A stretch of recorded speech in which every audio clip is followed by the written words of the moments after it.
وہ عظیم کتاب ہے جس کو اللہ کریم نے بے شمار خصوصیات سے نوازا ہے، جن میں سے 5 خصوصیات سنی ہے۔ نمبر 1، قرآن کا مادہ ہے قرأ یقرأ قرأن سے، قرأن سے بنا قرآن۔ قرأن کا معنی ہے بار بار پڑھنا۔ تو قرآن پاک کا معنی ہوا وہ کتاب جس کو بار بار پڑھا جائے، اس کی تکرار کی جائے۔ دنیا میں ہزاروں کتابیں ہیں، ہزاروں مصنف ہیں، آسمانی کتابیں بھی ہیں، صحیفے بھی ہیں۔ آدم علیہ السلام سے لے کر ہمارے آقا صلی اللہ علیہ وسلم تک کم و بیش 1,24,000 انبیاء تشریف لائے، اور حضور آخری نبی بن کر اس دنیا میں تشریف لائے، اور حضور کو یہ آخری کتاب قرآن یہ دی گئی۔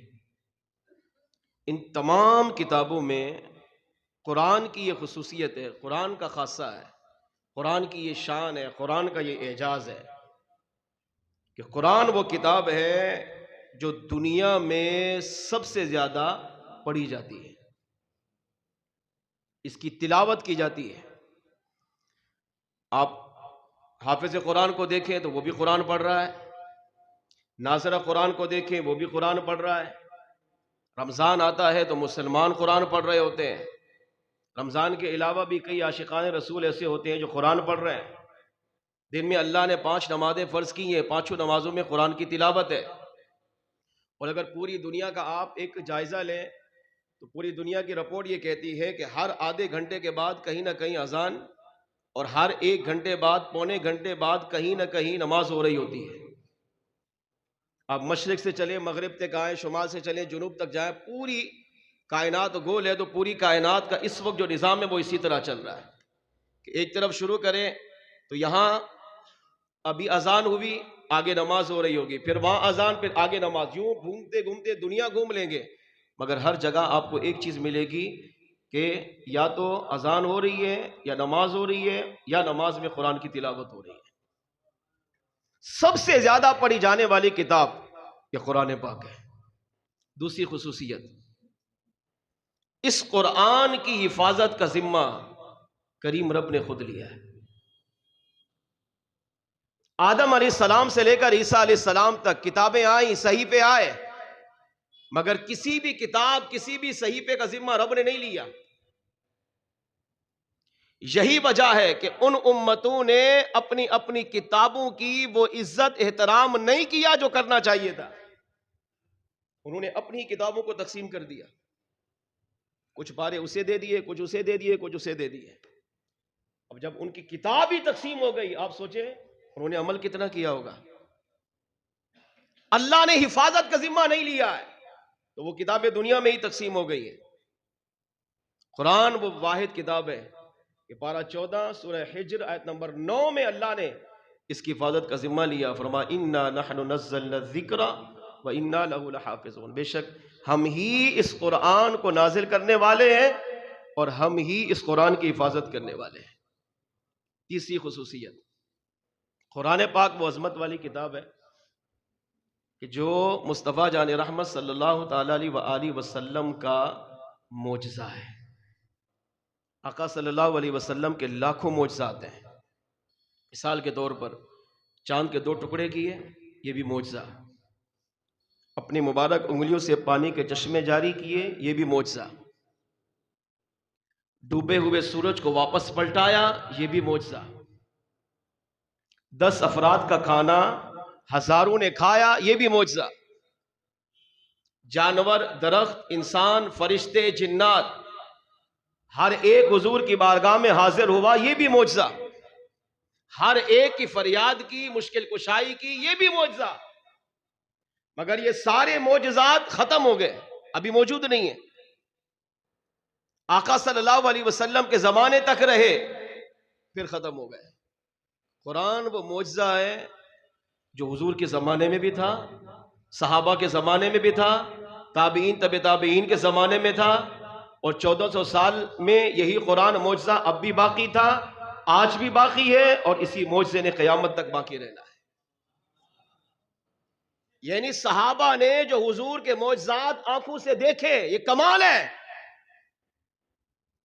مگر آج بھی 1400 سال کے بعد بھی اگر حضور کا امتی کہتا ہے، آج تمنا کرتا ہے نا، کاش میں حضور کے زمانے میں ہوتا تو میں بھی حضور کے معجزات کو آنکھوں سے دیکھتا. تو علماء نے کہا تیری تمنا کرنا ٹھیک ہے، اگر یہ تو دیکھ تو تمنا کر رہا ہے. اللہ کریم نے حضور کا وہی معجزہ جو حضور کے قلب اطہر پہ نازل کیا، وہی معجزہ جو حضور نے صحابہ کو پڑھایا، وہی معجزہ جو صحابہ نے آگے امت تک پہنچایا، سیم وہی معجزہ الف لام میم سے لے کر والناس تک بغیر کسی تبدیلی کے اللہ نے حضور کا وہی معجزہ اے میرے بندے تجھے بھی عطا فرمایا. سب سے بڑا معجزہ. اگر قرآن پڑھتے ہوئے کبھی یہ تصور بن جائے نا کہ یار یہ وہ معجزہ ہے جو اللہ نے میرے جیسے گنہگار کو بھی عطا کیا کہ حضور پہ نازل کیا، اور سیم وہی کتاب آج میرے ہاتھوں میں موجود اور میں اس کی تلاوت کر رہا ہوں. چوتھی خصوصیت قرآن کی، قرآن وہ عظمت والی کتاب ہے جس کو یاد کرنا ہر ایک کے لیے آسان ہے. پارہ 27 سورۃ القمر آیت نمبر 17 میں اللہ نے اس کا تذکرہ کیا، وَلَقَدْ يَسَّرْنَا الْقُرْآنَ لِلذِّكْرِ، بے شک ہم نے قرآن کو یاد کرنے والے کے لیے آسان کر دیا ہے. اب آگے کیا کہا یہ نکتہ سمجھئے گا، فَهَلْ مِن مُدَّكِرٍ. یہاں حفاظ بیٹھے ہوئے 3-4 مقامات پر یہ آیت بار بار دہرائی اسی صورت میں. اتنا کہہ دیا کہ ہم نے قرآن کو یاد کرنے کے لیے آسان کیا ہے، کافی تھا. اگر آگے فرمایا فَهَلْ مِن مُدَّكِرٍ، کیا کوئی ہے یاد کرنے والا؟ یہ قرآن کی خصوصیت ہے، قرآن کا اعجاز ہے، قرآن کا کمال ہے کہ آج چھوٹے سے چھوٹا بچہ بھی قرآن کو حفظ کر لیتا ہے. ہاں 7 دن میں بھی قرآن کو حفظ کیا ہے. اس سے بڑا کمال کیا ہوگا؟ 7 دن میں.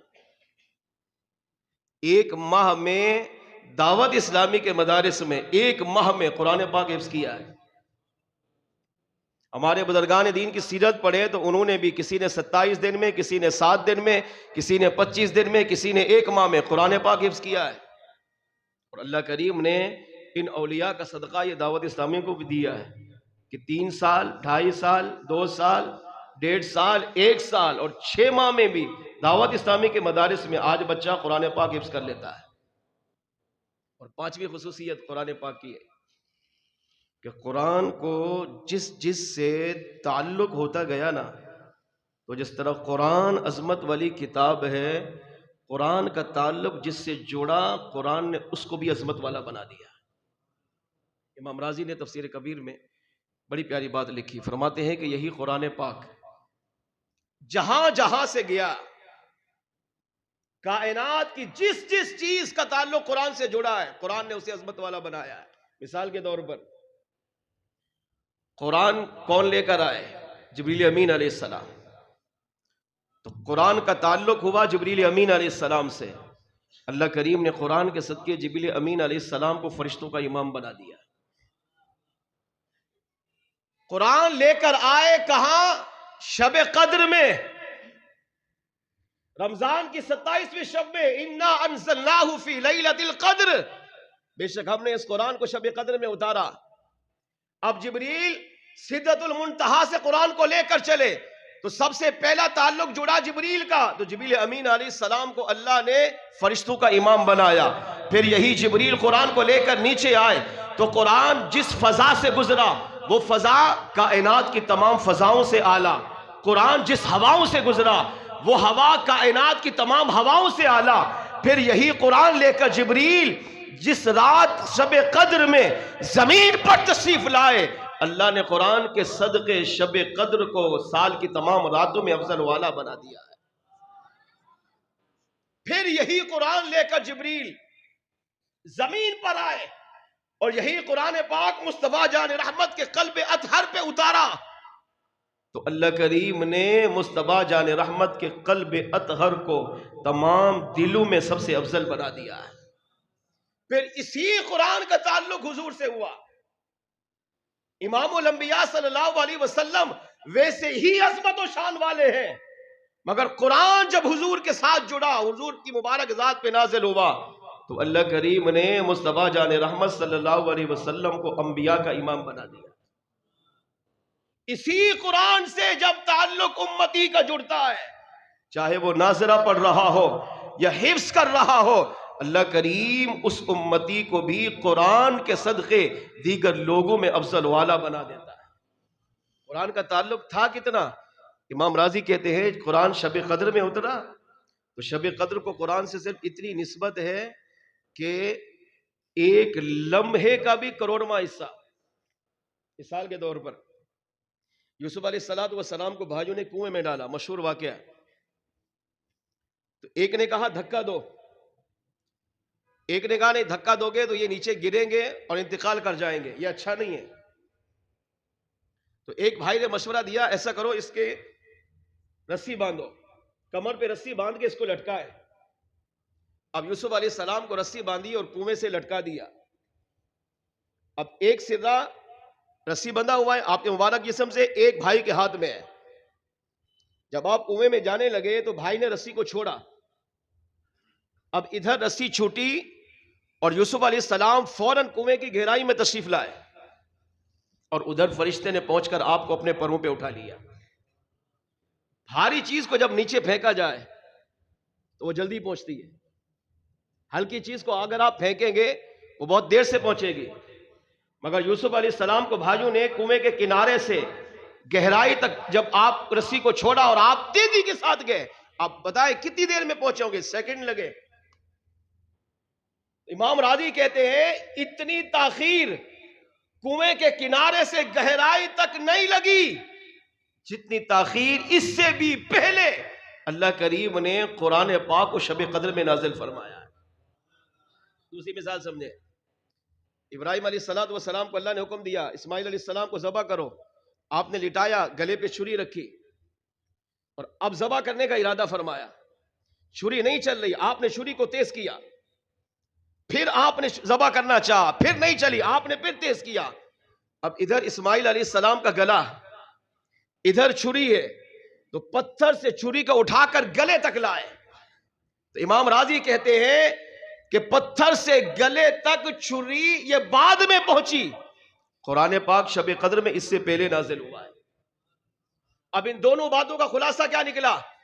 امام راضی کہتے ہیں یہ قرآن کی شان ہے، یہ قرآن کی عظمت ہے، یہ قرآن کا اعزاز ہے کہ کائنات کی جس چیز کو قرآن سے تعلق ہوتا گیا، قرآن کے صدقے اللہ کائنات کی اس چیز کو بھی عظمت والا بنا دیتا ہے، اللہ اسے بھی مقدس بنا دیتا ہے۔ فرمایا جس طرح یوسف علیہ السلام گہرائی میں تشریف لے گئے، وہ بعد میں پہنچے، قرآن اس سے پہلے جلدی نازل ہوا۔ جس طرح ابراہیم علیہ السلام نے پتھر سے چھری کو اٹھا کر اسماعیل علیہ السلام کے گلے تک بعد میں لائے، قرآن اس سے بھی جلدی شب قدر میں نازل ہوا۔ اب آپ سوچیں شب قدر 1000 سال نفلی عبادت سے بہتر والی رات ہے، شب قدر میں 2 رکعت نماز پڑھنا 100 سالہ عبادت سے افضل ہوتا ہے۔ شب قدر میں گناہگار سے گناہگار انسان بھی آئے، اپنی بارگاہ میں اللہ کی بارگاہ میں توبہ کرتا ہے، استغفار کرتا ہے، اللہ اس کی بخشش کا اعلان کر دیتا ہے۔ امام راضی کہتے ہیں شب قدر میں قرآن کو تھوڑی سی نسبت ہوئی، قرآن کا تعلق شب قدر سے جڑا، تو اللہ نے شب قدر کو سال کی تمام راتوں سے افضل بنا دیا ہے۔ فرمایا پھر سوچ، اسی طرح جب کوئی بچہ قرآن پاک نازلہ پڑھتا ہے یا حفظ کی تعلیم حاصل کرتا ہے، اللہ کریم بھی اس بچے کو دیگر بچوں سے افضل و اعلیٰ بنا دیتا ہے۔ جس طرح قرآن سے جو اپنا تعلق جوڑتا رہتا ہے، قرآن کریم اسے بھی دنیا میں بھی، قبر میں بھی، آخرت میں بھی عزت و نعمتوں سے مالا مال فرما دیتا ہے۔ اب تھوڑی دیر کے لیے رک کر سوچئے